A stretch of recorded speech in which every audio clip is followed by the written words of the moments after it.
Hello, everybody. This is Gerald Salenti with Judge Andrew Napolitano on this Wednesday. November 6th, the day after Election Day. Judge, thanks for being here today. And yesterday, I got it wrong. I thought Harris would win, and obviously she lost. And very interesting too when you look at I thought abortion, as you well know, would be a major issue, and it wasn't. It was only like a 14%, 15, right? Right. I first of all, I agree with you, as I always do. But we both thought that Harris would win, and we both thought abortion would be a major issue. The issue was a guy whose name was not on the ballot, Joe Biden, who really is one of the worst presidents in modern times in terms of domestic policy and in terms of foreign policy. And the public profoundly rejected that. On top of that, Trump, notwithstanding his eccentricity, his narcissism, his bravado, his alienation from the truth, seems to have crafted, much like Reagan did in 1980, a new Republican Party consisting of non-college educated white males and Hispanic males and females, tending toward a more conservative culture policy. The Democrats are so far to the left with things like you're going to force Catholic doctors and nurses to perform abortions rather than saying they have a conscientious objection, let some other doctor do it. Their extremism on abortion, their extremism on all these woke issues, and an indefensible economy and foreign wars really is what did her in. In one respect, it's not her fault. I mean, she didn't craft the Biden foreign policy and domestic policy, just happened to be his vice president. But her efforts to defend it were unavailing. But I, too, was surprised. I thought when we were having this conversation, we're taping now Wednesday morning, we wouldn't know who the victor was. But this is a decisive victory, both in the Electoral College and in the popular vote. And he will interpret it as a mandate. He will interpret it as a personal mandate. Our conservative Republican friends should be careful what they ask for. They are about to see the most authoritarian occupant of the White House since Abraham Lincoln. And there will be no limit to those after whom he will go, using powers that the Congress over the years has given to the presidency, and which he will inherit on January 20th. By the way, the other issue you mentioned, foreign policy, according to the data, only foreign policy was a concern of only 4% of the people. It was a major concern. Wow. 4% of the people are only 4% are concerned that the United States is funding genocide. Wow. That's it. I'm telling you, that was the number. Well, Trump did not and could not make that argument. He has a $100 million debt, not a personal debt, of course, to Mrs. Sheldon Adelson and her colleagues. So there's no way Trump was going to call what Netanyahu is doing by its rightful name. On the contrary, he told the public that he told Netanyahu, "I'll give you whatever you need. We won't hold back. We want you to get this over with." Well, get this over with means expanding the borders of Israel from the river to the sea, taking into account Syria, the Golan Heights, the West Bank, the Gaza Strip, and southern Lebanon. If that's what Trump is going to pay for, his foreign policy will be as radical, as destructive, as immoral, as unlawful, as genocidal as Joe Biden's. Well, Netanyahu is very happy, of course, that Trump won. And also, as we know, Netanyahu fired his head of the IDF, Gallant, and there are protests going on in Israel about it.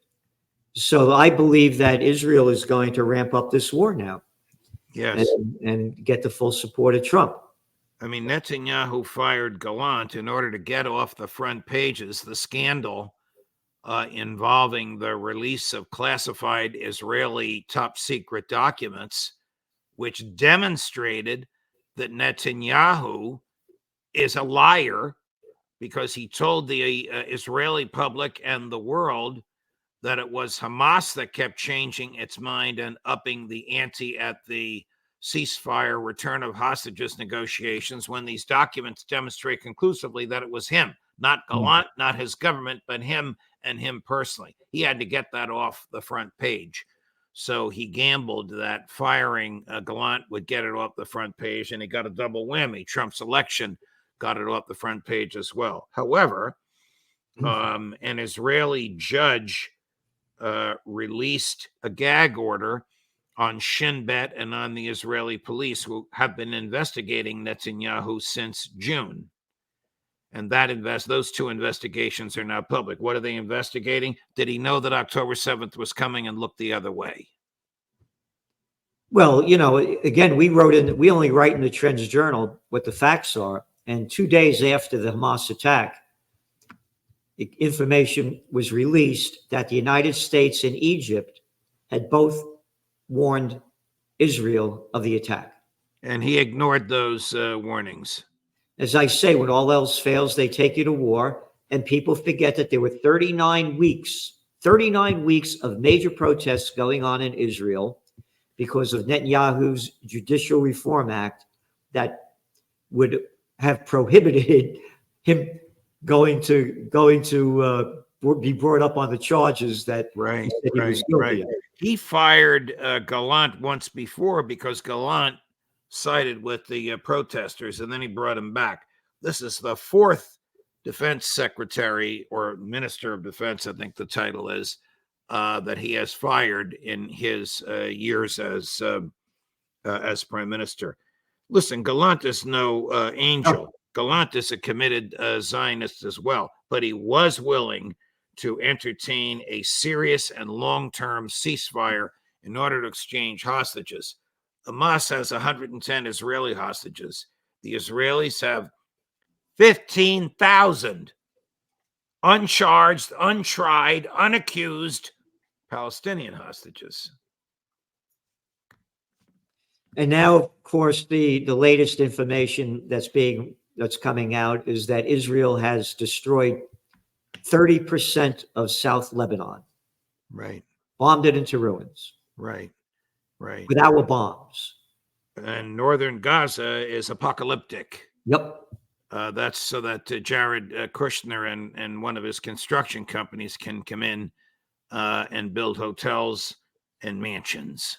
Well, as Kushner said, this is, quote, valuable waterfront property. And we should move the Palestinians into the Negev desert. Those are his words. It's a perpetual war. But when I showed that crazy clip of Giuliani acting like a madman at Madison Square Garden while you and I and others were talking about peace on the other side of Manhattan to Phil Giraldi, he said this is a perpetual war against the Palestinians. The United States is paying for it. It's based on lies. Just listen to what Giuliani said. The Palestinians want to come and get you. I mean, it's just absurd, the things that Giuliani said at that rally at Madison Square Garden. But it manifests an ideology which Donald Trump embraces, that the Palestinians should be destroyed and the United States should pay for their destruction. By pay for, I mean finance, not suffer for. You know, the equity markets, as we're going on the air, the Dow is up like 1,300 points. Right. And gold took a big hit. It's down like $77. Right. I should have sold my gold yesterday. Yeah. And anyway, what do you think Trump? Well, you know, some of the good points in the Trump thing. You know, he's bringing in RFK Jr. on one end. Some of what RFK Jr. I agree with. Of course, I'm totally opposed to his support for genocide in Israel. And do Do you think that Trump is going to bring in a new kind of government that's very different than anything we've seen before? I think he'll try, but he's going to have difficulty doing so. I mean, you go two levels down below the political appointees, and you have the deep state, which thrives and survives on exercising power and doing things the way they've always been done. I mean, is Trump going to get rid of the Department of Education? Is he going to get rid of the Department of Homeland Security? Is he going to get rid of these things that are nowhere countenanced in the Constitution? I doubt it. I doubt that Congress would let him do that, even a Republican Congress. Who do you think he's going to pick for the top offices? Well, I told you about Mike Pompeo and Tom Cotton, which would be reprehensible. I believe his Secretary of State on his Secretary of State short list will be Rick Grinnell, another neocon. I mean, these people are just like John Bolton, whom he loathed, and whom he fired, and rightly so. Why he would go to that mindset is utterly beyond me. But let's wait and see. I mean, he may have just, as I said earlier about Pompeo and Cotton, he may have just said these things in order to please certain political groups. When we look at do you know the numbers that came out in terms of what percent of the people went out to vote? No, I haven't looked at the numbers yet this morning. I'm wondering what I have to tell you. I was shocked to see how bad Harris did. And again, when she first got the nomination, I mean, she was way up there. Oh yeah, if the election had been in August, she would have won. Even in September, right after the first debate, she would have won. But she was so dumbed down on her interviews and saying the same stupid stuff over and over again. And as you had mentioned, that Trump in his rallies would go off in tangents that made no sense at all. Right. And these are the people that, again, what do we have? 345 million people in America. And this is our choices. It was a terrible, terrible choice. I mean, give me Goldwater, LBJ, give me Reagan, Mondale. Those were serious choices with serious people. But this was a terrible choice. I mean, Trump just stands for whatever's going through his mind at the moment. You know, in his speech yesterday, he also said that he was going to push for peace. And, that's, I'm just saying what he said after getting elected. And, that. Well, if he's going to push for peace, he should call up Bibi and say, you're not getting a nickel from us after January 20th. But he can't do that because of his commitment to Mrs. Adelson. Yep. When he first ran in 2015, he said, I'll never accept donations. I'm my own man. Well, all that changed 8 years later, went begging for cash. She gave him $100 million. And he obviously made major commitments to her, all of which have to do, none of which is public, but all of which must have had to do with Israel. Well, his first one was to move the embassy from Tel Aviv to Jerusalem. Right. And saying to Israel, that land you stole in the Golan Heights, it's yours. It's yours, right. We recognize it, and therefore, presto, it's legal, lawful, and moral. And he also says that you could keep stealing that land that morons and imbeciles call settlements. Right. So he's totally pro that. So we're going to, but on the Ukraine front, you think he's going to end this? I think so.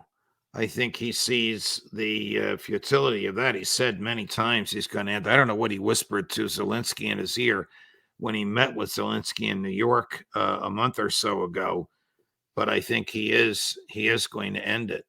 The only way, when I say end it, he's going to end American involvement. He can't end the war unless Zelensky agrees to cede to Russia the territory that is Russian Ukraine, for which Putin has been fighting and which he has succeeded in conquering. You know, there's nothing in the media, by the way, about what did they gotten some 20% of Ukrainian land since this began? They have nearly everything they set out to achieve. Colonel McGregor is on with me in about 10 minutes, and he's going to argue that Ukraine is evaporating in slow motion, but the speed with which the Russian military is moving westward is increasing. The Ukrainian military is losing about 10 to 12,000 human beings a day. 10 to 12,000 a day. So now think about this. I also agree. I think Trump is going to say, we're not going to give any more money. And they lose. They're not going to get the money for weapons. And Ukraine loses. So here we are. It began on February 24th, 2022. Right. All this wasted money, all these wasted lives for a war of waste.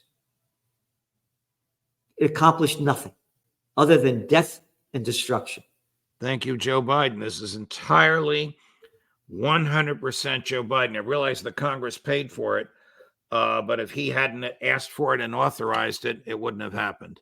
It's one of the worst foreign policy disasters in history. It's not as bad as Vietnam, where we had 500,000 troops there, 10% of whom came home in body bags. There are Americans who've been killed. The government has hidden that, but it is a foreign policy disaster of major proportions, and the Democrats are suffering for it now, even though it had bipartisan support. Do you think there'll be a new reconstruction of the Democratic Party? I would think so. I would think so. They're going to have to get rid of the hard left wokeism because it just doesn't sell. And very interesting, too, you know, Obama campaigned like crazy and didn't do anything. Correct. And the Biden administration is nothing more than the Obama administration 2.0. Agreed. So this whole thing, the Clintons, the Obamas, I think they've had their time. Their time has come and gone. I don't know who or what the next leadership of the Democratic Party will be. Somebody will come to the fore. You think they'll push like an AOC? Oh, God, they'd be crazy to push AOC. They're going to have to find a JFK type. Yeah. I mean, AOC's fan base is rabidly supportive of her, but it's very, very narrow. No, I think there's going to be a reconstruction of the Democratic Party. They have to. And again, this loss that Harris got, again, you know, here it was. I thought she'd get. We had Garland Nixon here, and he's a black guy from Baltimore, Maryland. His father, you know, was he's a real guy. He was a cop for many years. And he was saying before as we did the podcast yesterday with him and Joe Lauria and Scott Ritter, he said, my black friends, everybody's, they're not crazy about Harris. They don't like her. He said, I never heard this before. And this is a guy, this is a city guy, and this is the real deal. And I thought she would get the black vote, the majority of the women vote. And again, that was the other thing. When Obama ran, it was this is the first black president. And that was a big deal. And now it's a woman and black, and it wasn't a big deal. Yeah. It wasn't like we women have to go out and vote and put a woman into office. It didn't happen. I think the American public is, as I said, fed up with high prices and foreign wars. Yep. Well, Judge, thank you for being on. And everybody, what you want to do is go to Judging Freedom, and you're going to have Scott McGregor on. Excuse me, not Scott McGregor. Colonel McGregor, John Mearsheimer, Phil Giraldi. Wow. Aaron Mate, Jeffrey Sachs. I have a busy day coming up. Well, thanks so much, Judge, and we'll see you next week. Thank you, Gerald. All the best, my friend. Ciao, ciao.